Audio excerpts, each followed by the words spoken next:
Gente, bom dia, tudo bem com vocês?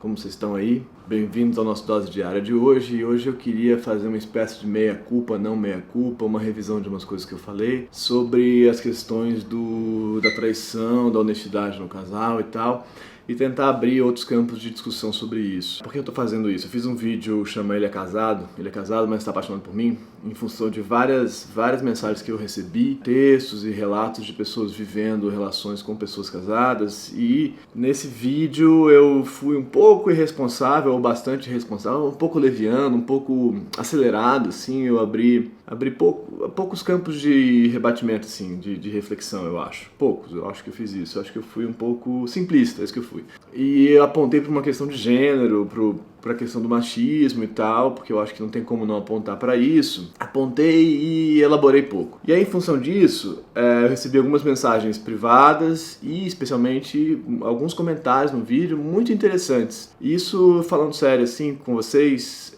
sobre esse canal, isso me deixa muito feliz, assim, muito mesmo, assim. É como se eu botasse um negócio lá e esse negócio que tivesse lá virasse um início para uma discussão, entendeu?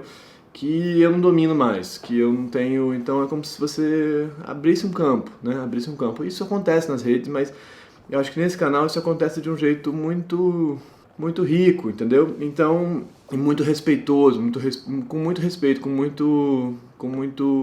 muita inteligência, muita sensibilidade e amor e respeito.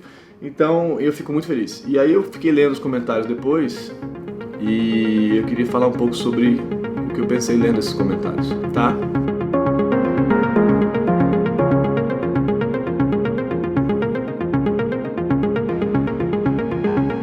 Sobre esses comentários, eu quero dizer que eu, de modo geral, concordo com os comentários, inclusive com as críticas que estão sendo feitas ali em relação ao que eu estou dizendo. Assim. E eu acho que é fundamental que a gente possa, né, falar, não, claro, eu estou sendo simplista. Bom, o que eu estou dizendo ali é que a situação, de que é uma situação meio básica, que é você estar com uma pessoa que é casada, né? Em geral, e aí o problema é esse, né? Em geral, eu estou falando de homens, de mulheres que estão com homens casados. E isso gera todo um campo do machismo, do adultério tradicional, de uma replicação do modelo machista, que eu falei que talvez fosse uma nova versão do modelo machista, utilizando o discurso feminista, e teve as pessoas que disseram, não é nova versão, é a mesma versão.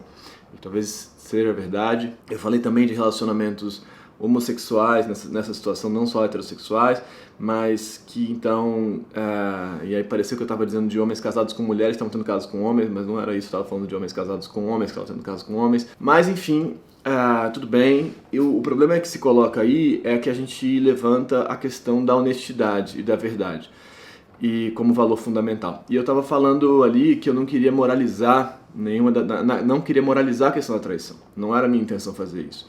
E as pessoas estavam dizendo, não é uma questão de moralizar, não é uma questão de moralismo, é uma questão de honestidade. E aí a gente bate num problema que é muito sério pra gente pensar, que eu não tenho resposta para ele, é só um problema que eu vou colocar aqui, então é só uma percepção, e aí a gente pode ir continuar essa discussão a partir disso, que é que o valor da honestidade e da verdade também é um valor moral. Moral no sentido de que ele é produzido nos costumes, de que ele é produzido culturalmente. O problema é que eu não consigo, a princípio, ver nenhum valor que não seja produzido culturalmente. Se a gente usa a antropologia como ferramenta para olhar outras culturas, se a gente usa a historiografia, a história, para olhar outros momentos da nossa cultura, a gente percebe que os valores mudaram. Os valores em relação à vida foram alterados, estão sendo alterados o tempo inteiro. Tanto os valores que a gente acha que devem ser alterados, que devem ser revisados, com uma espécie de ideia de evolução, de modificação do humano, para os valores legais, quanto os valores que a gente acha que não devem ser alterados, eles também são alterados, entende? Não é a gente que segura a cultura assim e fala, sim, aqui a gente tem que revisar, o racismo a gente tem que desfazer, o preconceito a gente tem que desfazer, mas esses aqui sobre a verdade e a honestidade, não. Então é um problema porque a gente, a ideia que vai bater na ideia do relativismo, né? Então se a gente está posto a relativizar os valores como não sendo absolutos, a gente tem que estar disposto a relativizar todos os valores, ou não. Temos valores que estão dados a priori. Essa é uma questão. Então é uma questão da filosofia muito séria ao longo dos séculos, assim. Tem algum valor que não pode ser discutido? O valor da vida, por exemplo, não pode ser discutido? Lá no Sócrates lá atrás mesmo, ele estava tentando sempre chegar na ideia de conhecimento verdadeiro, assim. Então ele estava buscando uma noção de verdade. Quando ele se punha a dialogar com os outros sobre os conceitos, sobre as ideias, ele estava tentando chegar a uma noção de verdade em relação àquele conceito. E o que o Platão utiliza ali como a ideia de bem. O Platão, a ideia do mundo das ideias, que a gente popularizou assim, não, isso é o mundo das ideias. Platão propõe uma série de formas, que são as formas que vão dar origem, por rebatimento, às formas que estão no nosso mundo, as formas que estão num outro plano.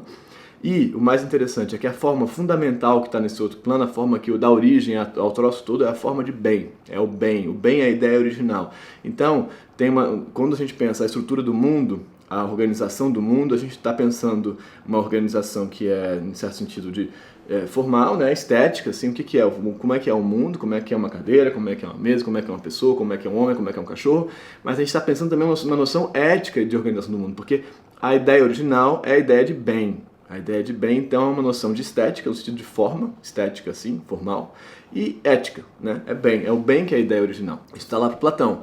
E aí isso vai sendo revisado muitas vezes, O que é o bem? Como é que é isso? Como é que a gente considera isso? Ao longo dos momentos culturais isso foi sendo revisto, obviamente. Mas a gente aqui acaba batendo de novo no problema mas peraí, honestidade é um valor fundamental, não é sobre moralidade, é a honestidade, é a verdade. E aí eu falo, eu concordo. Eu concordo com isso. Eu vivo na minha relação, tento viver na minha relação, uma relação de honestidade. Por isso que a gente está, então, por exemplo, hoje em dia falando, é melhor ter um casamento aberto, um casamento que você discuta as questões, do que ficar enfiado no problema da monogamia sem desejo de monogamia, Então, é por isso que a gente está repensando essas coisas todas. Eu, na minha vida, tento exercitar a ideia de honestidade. É óbvio que isso não é possível o tempo todo. E aí eu convido a todo mundo aí que está pregando a honestidade como valor, que eu também faria isso, eu acho. Isso não é uma provocação, tá? É um convite a repensar as próprias estruturas da própria vida. E é difícil que a gente seja honesto em todos os campos. Difícil mesmo.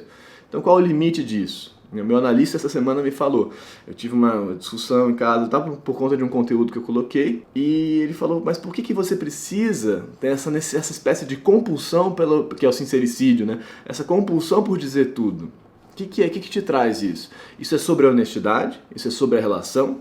Isso é sobre o pacto? Isso é sobre a cumplicidade? Ou é sobre você? É sobre você ter a impressão de que você não está quebrando a sua imagem de si perfeita, que é o verdadeiro, o bem, a ideia de bem. É sobre a gente, então, talvez? Questão para pensar. Será que a gente está identificado a gente mesmo com a ideia de bem, de perfeição? Então a gente não pode mentir, a gente não pode falhar, mas a gente mente o tempo inteiro, mesmo sem perceber, a gente está mentindo, São mentiras diferentes, mentiras que a gente percebe e mentiras que a gente não percebe. Mas enfim, queria levar essa discussão adiante, de pensar até que ponto esses valores podem ou não ser revistos. Qual que é o nosso paradigma? Temos um paradigma fundamental aqui nesse nosso canal? Nesse nosso canal tem um paradigma, um valor que é fundamental, que é o valor da honestidade. Então a gente não finge, a gente não mente. Porque aí muito rapidamente, muito embora de novo eu concorde com essas críticas e convido vocês todos a lerem esses comentários que estão lá nesse vídeo, muito rapidamente a gente cai no campo do julgamento. A gente cai no campo de dizer, não, essa pessoa aqui está errada, ela não pode fazer isso. E a gente cai no campo do julgar o outro e não de perceber a si. E aí a gente começa a ter problemas, porque enquanto a gente julga valores que a gente acha razoáveis, tudo bem, Assim, a gente está julgando que coisas são claras. É um troço que não é preto e branco, é obviamente cinza. O problema da vida é que ela não tem uma definição clara de valores. Ninguém está aqui, ninguém tem condição aqui de dizer qual é o valor, qual que vale, qual que não vale. É muito difícil de fazer isso. A vida é cinza, o troço todo é os 50 tons mesmo, assim, isso é sério. Então, a gente parte para um campo de julgamento, para um campo da ética julgadora do outro. E aí isso pode caminhar para um problema de julgar o outro e punir o outro. E isso a gente sabe que é para onde isso pode levar. Todo mundo já se sentiu julgado e punido injustamente, porque o valor do outro era diferente do seu. Então, onde é que a gente traça essa linha? Mas, ao mesmo tempo, também não julgar o outro é uma espécie de cinismo, de autismo, de sei lá o que. Não tem nada a ver com isso, não tem nada a ver com isso. Se é a vida do outro, eu cuido da minha. Também não me parece ser muito razoável. Mas, então, onde é que a gente traça esses limites? Eu acho que esses limites são negociados o tempo inteiro. E quando a gente está tratando de uma relação, a gente, então, vai pensar, bom, mas esse sujeito aqui está colocando essa outra pessoa numa situação de fragilidade. Isso não me parece justo. Porque a relação tem aquele pacto que foi estabelecido lá naquela prática daquela relação. E assim a gente vai pensando que os valores são estabelecidos dentro das práticas daquelas relações. daquelas micro-relações ou macro-relações, como social, como cultura grande, como grupo, coletivo, como país, por exemplo, como nosso país, ou como duas pessoas se relacionando, ou aqui nesse nosso pacto. Enfim, é uma conversa muito complexa e eu não queria ter simplificado ela, mas que bom que simplifiquei, porque também gerou a desimplificação da minha simplificação e estamos seguindo aqui com isso, certo? Então eu proponho aqui que a gente continue pensando esses limites da nossa ética, né? Os limites, pensando com calma, não estou definindo nada, vamos pensar com calma, olhar para si, olhar para o outro e fazer esse exercício de não parar de pensar. Porque o lance é que o pensamento não chega numa estagnação, ele não chega numa resposta, ele continua circulando. Esse eu acho que é o destino do pensamento, né? Ele é não ter um destino certo, é continuar circulando. Essa é a minha opinião. E aí, o que vocês acham? Gente, muito obrigado mesmo. Se inscrevam no canal, digam o que vocês acham, curtam, compartilhem esse vídeo, leiam os comentários, comentem os comentários, façam esse diálogo continuar. Manda esse vídeo para alguém que você acha que pode, essa pessoa pode pensar, isso pode ajudar essa pessoa. Manda aí, isso é importante pra gente, ajuda muito aqui o nosso campo de discussão, ajuda também a existência desse canal, de verdade. Agradeço muito a vocês, vamos seguir. Obrigado a vocês e até amanhã. Bom dia. Tchau.